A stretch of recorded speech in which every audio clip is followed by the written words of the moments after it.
Good afternoon, good morning. Mark Johnson from Loyalty360. Hope everyone's happy, safe, and well. Want to welcome you back to another edition of our Authors in Academia series, where we look at topics and trends that impact customer, channel, and brand loyalty from a unique lens to give an enhanced perspective on the challenge or opportunity. Today, we have the pleasure of speaking with Miriam Schulman, who will soon be releasing a book in January called ARTPRENEUR, the step-by-step guide to making sustainable living from your creativity. Looking forward to seeing the book, but we are privileged to have Miriam today to talk about some of the aspects of the book. I think creativity and passion is a big focus for those who have customer experience and customer loyalty programs, yet they are often challenged by those opportunities within their respective organizations, whether it's PR, legal, compliance, operation, and how they can express their art for both themselves and for the brand within their customer loyalty and customer experience program. So I'm very much looking forward to this discussion. So thank you very much for taking the time to talk to us today. I'm happy to be here, and I'm excited with these questions too. Yeah, little different questions. It took me a while with my attention issues. I had to get focused, but I think this should be good. So I'm very much looking forward to this discussion. Same. So first off, ARTPRENEUR, the step-by-step guide for making a sustainable living from your creativity. It sounds very interesting. First off, why did you decide to write the book? What was the inspiration, and what's the main message within the book? Okay. So when the world went in lockdown in March 2020, I was thinking about how I could further help other artists. And at first I was just diving deeper into my coaching practice, but I really got the itch to write a book. I have all these stories. So it was partly like a creative muse was knocking on my door. It's time to tell these stories, but I wanted to tell them in a way that would create a lasting impact and help people. So it was about creating legacy. And a lot of my drive to be an artist is about creating legacy, because I made my career as a portrait artist. When you're creating portraits of children that go into homes and those become heirloom pieces for generations, I'm creating a bit of immortality for myself and for those that I paint. So the motivation behind this book was very similar. I had a little bit of that mortality motivation, like, what am I going to do with this one precious life when the pandemic was raging on? And this was the answer, that if I could help as many people as I can with what I know and leave the world a better place. Well, that's awesome. That's a great focus. There, in the behavioral science perspective, a lot of people talk about kind of the mortality perspective. So how do you want to be remembered, right? So, and it's interesting that was a big focus, but that's great. And I think having that start doing kind of the original art you did it's great. So when you completed the book, I think, are there things that you saw that you maybe thought you would include in the book that you did not, or maybe things that you didn't think were going to be in the book that ended up being in the book? Yeah. So when I first started writing the book, I thought that I initially wanted to really center women in the book. And to some extent, the book does do that, in the sense that it doesn't center men the way most business books and art books that I read do. You can pick up a book about artists and not find a single woman artist in the entire book. And a lot of business books, I find them to be, not intentionally, but for somebody like me reading them, it feels the same way. Like, there's every business book, they start with a quote and it's Zig Ziglar or some other guy. And I'm like, where are women in this book? So I made sure that there was a recentering of women. I didn't make it just for women, though. One of the things that my publisher and I agreed with the Great Resignation, 40 million people walked away from their jobs, and a big portion of those were men. And they felt that they really wanted this book to be all-inclusive. And I thought that was a great message. So the book is an inclusive book. It is not just for women, but it is definitely more inclusive than the other business and art books that I had read when I was trying to make a go of things. Okay. You mentioned kind of your background. It would be great to know a little bit more about your background, how you got involved in art. Have you always been kind of interested in art, or has it been a passion? What is your history with art?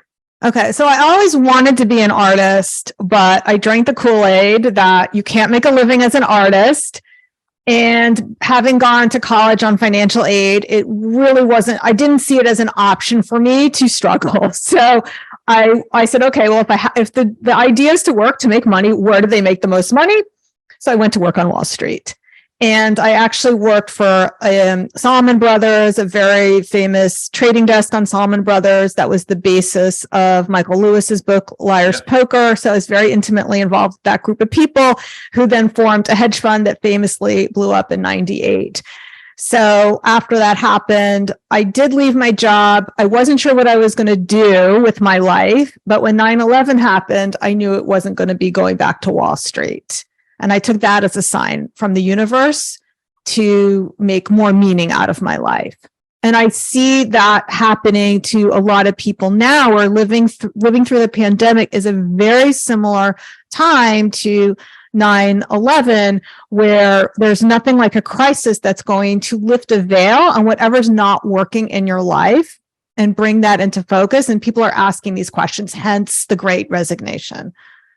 Right, absolutely.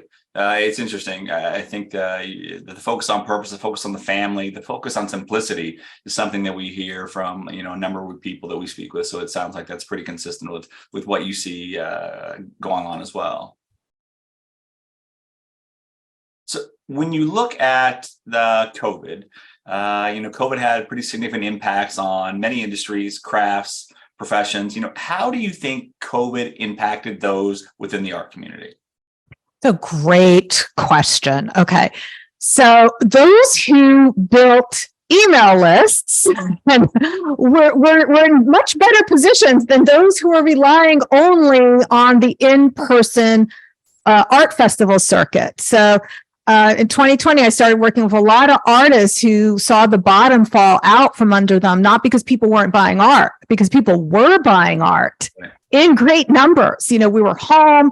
People were nesting, they were fixing up their homes, but the artists who were completely unprepared to take their living onto the online world and depend on an email list. So that was like a big difference between those who thrived and those who struggled. And then a lot of artists who worked with me were able to recover their income from building up their email list. And then once they went back in person, to keep nurturing those relationships. So I know this is something that's important to your audience, is building that customer relationships over time.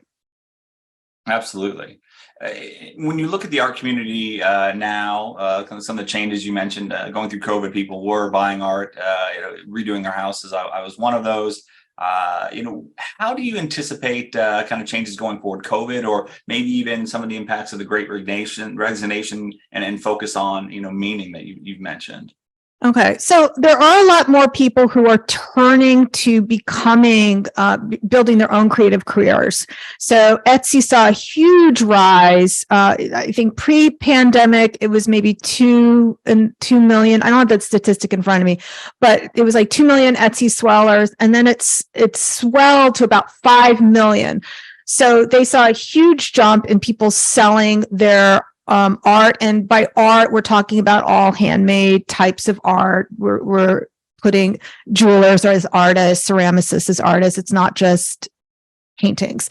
So there's a huge surge on people starting their own creative businesses, and one of the indications was the number of Etsy sellers. So there is that, but also we talked about when you have something like 9/11, the pandemic, a world war, what's happening now in Russia and Ukraine, people are looking to make meaning in their life. And art is the one thing that gives us meaning in our lives. So art is more important than ever. Okay. When you look at art, how's art defined? One of the things that we like to do when we're talking with anyone around customer loyalty is define certain terms, because obviously perspective is very important, but also having a shared understanding helps everyone communicate.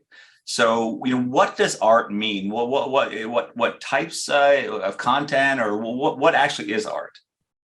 Okay, so I'm using a very broad definition of art and artist inside the book ARTPRENEUR. So an artist, it can be a poet, it can be a dancer, musicians are featured throughout ARTPRENEUR, as well as the visual artists. So the art is going to be the product of what all these people create. So that would be the broadest definition. Okay. Has that broad definition, has it changed over the last 5 to 10 years? Well, then we're introducing digital art. So, at one point you might say in the visual art, something made with the hands, but it's really, we're talking about things that give people pleasure. So really filmmaking, it has always been part of that. Theater is part of that. These are products that people turn to for pleasure. And that was also a big part of the book ARTPRENEUR, is teaching artists how to market something that doesn't solve a problem. So, Mark, I'm sure that you see most of the marketers, at least the ones that I was following, they all like to hit you over the head. Like, what's the pain point? What's keeping your customers up at night? And what I talk about is that when it comes to things like art that gives pleasure, no one's twisting and turning at night, because they don't know how to, paint a watercolor. So what you really have to focus on when there's something like in the arts that gives people pleasure is what pleasure does it give them? And to talk about the pain point is just ridiculous. So nobody would ever promote Harry Potter by saying, watch this movie, it alleviates boredom. Right? They don't talk about you don't have to talk about the pain. So it's not about the night sweats when you are marketing something that gives people pleasure. It's about their wet dreams. What is it that turns them on? What is it that excites them? What pleasure will your product give them? That's interesting. And I think that's a very unique perspective as well. You mentioned, what keeps you up at night. That is kind of an ethereal question for brands, but brands traditionally have a challenge listening to and understanding their customers. So even going back to J.D. Power, who wrote kind of a seminal book in customer research, people design surveys, they design most things with what they want to get out of it. So flipping that on its head is very difficult for marketers to do, right? Because they've been taught, ingrained in a certain way, and to listen, understand, and adapt can be very challenging to do. But just your perspective is very unique. What gives you pleasure, right? What gives the customer pleasure, and being able to react to that, I think, is a very strong message. Yeah, a beautiful example of this is the MasterCard commercial. So the biggest mistake that marketers can make in all industries is they talk about features and benefits. Yep. And MasterCard commercial. So let's talk about the one that debuted. I don't know, I think it's been at least 20 years now when it first debuted. The father's taking his son to a baseball game and they list what everything costs, popcorn, $10. Of course, now it's a lot more when you go to the stadium, they list what all the things cost. And at the very end, they say conversation with father and son, priceless. And so what they're selling you on in the MasterCard commercial is the emotional pleasure that you get from the buying. Now, they don't talk about the convenience that having a credit card gives you. They're not talking about the interest rates. They're not talking about any of the features, none of them. They're just selling you on the emotional experience that buying creates. And that's what most business people really need to lean into more, not just artists, but it's that last 15 seconds of every MasterCard commercial. No, you're absolutely right. Perspective, I think, is very unique, and I think even kind of the convergence of that left brain and right brain has something to do with this. We'll talk about that in a minute.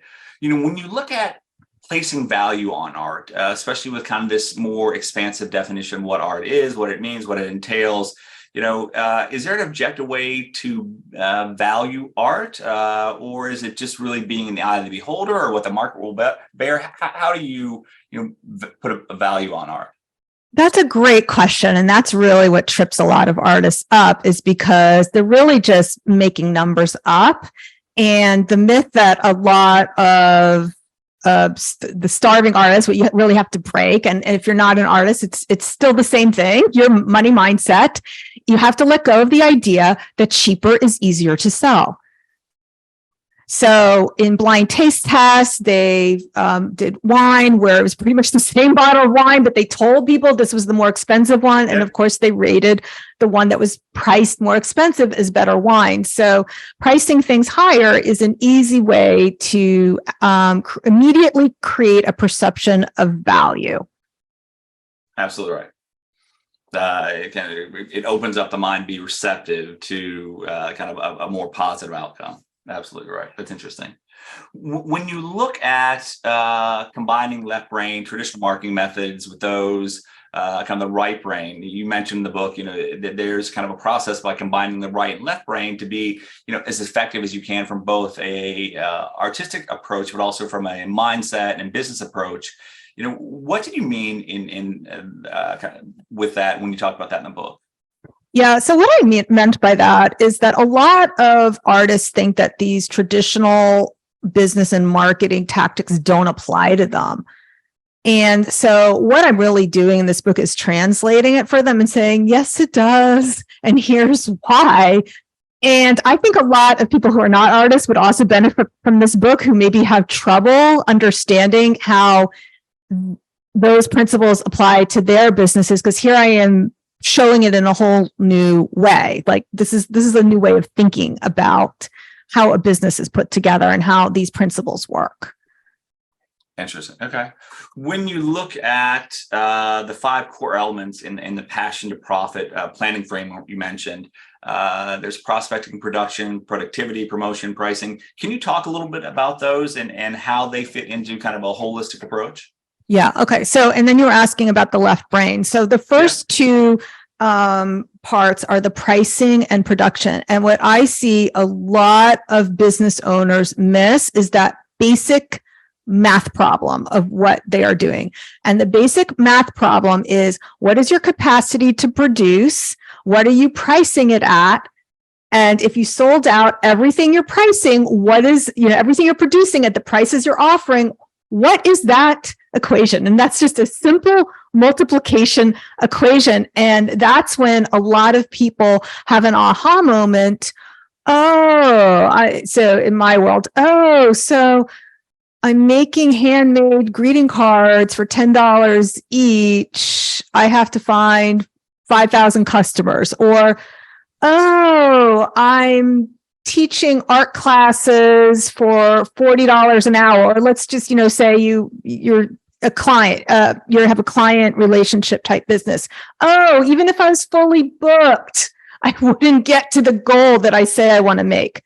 So it sounds so basic, but you'd be surprised like how many people just don't even consider what that basic math problem is of what their capacity is to fulfill the services and product based, and also what they're pricing it at. So they either have to raise their prices or offer something that's more expensive. Yeah. And that is that they're probably a comfort level too. I think that's something that we are challenged with as well. We've been around for about 10 years. And as you add more value and benefit to it, people will get used to a certain price point, and kind of that getting people to look at a higher price point or consider it can be kind of a challenge, correct? Yeah, but a lot of the your own mindset about your pricing can alleviate a lot of these problems immediately. Like you just really, it's just because you think you wouldn't spend that doesn't mean there aren't people out there who will. Absolutely right. So when we look at a marketing agency focus, you talk about that right brain, left brain. So right brain marketing used to be very focused on the right brain, right? Creative slogans, ads. You talked about a little bit, kind of the Mad Men type era, right? Where it was all coming up with a slogan, beating it to death till it becomes generic, like toilet paper or Windex, whatever it may be. And then you have a brand, you have a product, right? So brand-centric marketing. Now it's much more data-driven. So you look at more metrics, more insight, more measurability now for marketers. What can you advise a marketer around maybe some of these 5 core elements that they have? Because a lot of marketers struggle, especially 4 or 5 years ago, 6 years ago, when there was really that big convergence from right brain to more left brain or combined. Your 5 core elements, how could marketers or people in the agency world use and leverage that? Yeah, those are great questions. So one of the things I go through is you're asking about like the pricing. So in the chapter called Think Like an Abundant Artist, I go through 14 lessons that does rely very heavily on data to talk about all of these different lessons. I'm not teaching artists how to look at the data. I'm saying this is the data that's out there right now, and this is how consumers are reacting. So we've had, and I'm sure you've talked about this as well, Mark, we've had a huge shift during the pandemic of people shopping online, getting used to Amazon, easy click to purchase. So there's that behavior of some consumers that they really want a frictionless transaction. But you also have the conscious consumer, which in the wake of George Floyd and the social justice movement, that there are people looking more carefully at the brands that they're supporting and basically voting with their pocketbooks. So there's a certain segment who is going to be really interested in what the values are of your brand. So that is a very significant share of customers who really are considering those things. And then there are customers who are concerned about influencers. So that would be the third thing. They're looking at what's popular. So I go through each of those 14 areas to 14 lessons to really break it down. Like, how could people apply that to their brand? And I think for most of them, I use women's underwear as my metaphor to teach artists, like, why do people spend, $1? And this is really from Dan Kennedy. Why do people only spend $1.49 for a Hanes underwear versus maybe they will drop $425 if it's by Dolce and Gabbana? Why do people do that? So looking at what different forces are at play that can change the pricing from $1 to $400. Okay, that's interesting. Perception obviously drives a lot of that too, and value, that the brand value can drive a lot of that as well. And getting to that brand value can be a challenge, but that's a very unique perspective. One of the things that we see, which I think is applicable too, is there's this idea of the athletic gene. I was an athlete in college. My wife was. My kids are going to be. And then you hear of the 10,000 hour rule, Malcolm Gladwell, practice, like the Beatles and with the Hamburg, and that's how they got great. So, and then now Anders Ericsson, he has belief in deliberate practice. So when you practice with a purpose and practice to get better. Can anyone become an artist, or are there certain predisposed traits that make one more likely to be an artist? Okay, so I do say anyone can be an artist, and some of the pushback that I get from that, and you had asked me earlier, like what didn't I include in the book? I didn't include this in the book, which is how important is talent? Yeah. And what I've noticed, and we've had plenty of evidence of this throughout the art world, is that marketing will trump talent every single time. So the best marketers, there'll be, really talented artists who are not as well known, and there'll be really good marketers who maybe their art isn't as good, but they're the ones who rise to the top. And that's why people spend millions of dollars of a shark in formaldehyde. So like the Damien Hirst shark that went for millions of dollars, he's a great marketer. Is he the best artist? I don't know, but he's a good marketer. So there's that. But one thing I have noticed, and you might have noticed this as well, Mark, is that in general, I think the entrepreneurs and artists who succeed tend to be neurodiverse. Those ADD kids who don't look before they leap, and they're jumping their bikes over the things, because it does take a little bit of that kind of impulsive braveness to run your own business. So I have noticed that there is a greater number of people who are neurodiverse who are succeeding as artists than there are neurotypical people. That's interesting.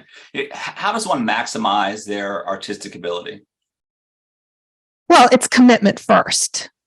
It's not, let me try this, let me see if I'm good at it, and then I'll decide to commit to it. It's kind of like that tiger mother method of, I know my kid is not going to get passionate or enjoy something until they're good at it. So they make them practice until they're good at it, and then they'll enjoy it. So I do believe it's always commitment first. Okay. So you talked about being neurodiverse, and a lot of people start side hustles, right? So they have a passion. They know at some point they have that lightning moment like you had, right? What you went through at Salman, what you went through 9/11. Like I want to do something different. So a lot of people have the light goes on, but they realize they have to do something. They're still going to work their full-time job for a while and then start their side hustle. How much time is needed to focus on your artistic endeavor? Does that vary based on kind of the talent you mentioned or the marketing aptitudes you may have? How does that work? Again, I'll say it's commitment first, but I'll give an example. So Elizabeth Mordensky, she's a client who came to me and she was working 60 hours a week at her day job. And she joined the Artist Incubator program so she could only work part-time, and she managed to surpass her income goal within 6 months by putting in the work that she needed to do for these strategies. So until she came along, I didn't see that was possible because I jumped all in. I went all in from the very beginning, but I have seen success for people who are doing, as you say, a side hustle, as long as they're fully committed. Like this is their commitment, not catching up on Netflix. This is their commitment outside of their job. And those people do succeed. Okay, excellent. When you look at the practice commitment, the kind of the dedication, the passion, is there something that you would recommend to someone who's looking to be a full-time artist that they should do to get started? Something that can kind of kick things off for one person who may have an interest. Yeah, in terms of monetizing it or just even getting started creating. Start making that leap. They know they have the passion. They know they want to do something different. They may have some talent in writing or being a poet, right? Yeah. What do they do to take that first step? Yeah. So, I say start before you're ready. The problem with being somebody who has an aesthetic ideal in mind is you don't reach it. And a lot of mistakes that artpreneurs make is they feel, well, I have to reach this level before I can start marketing.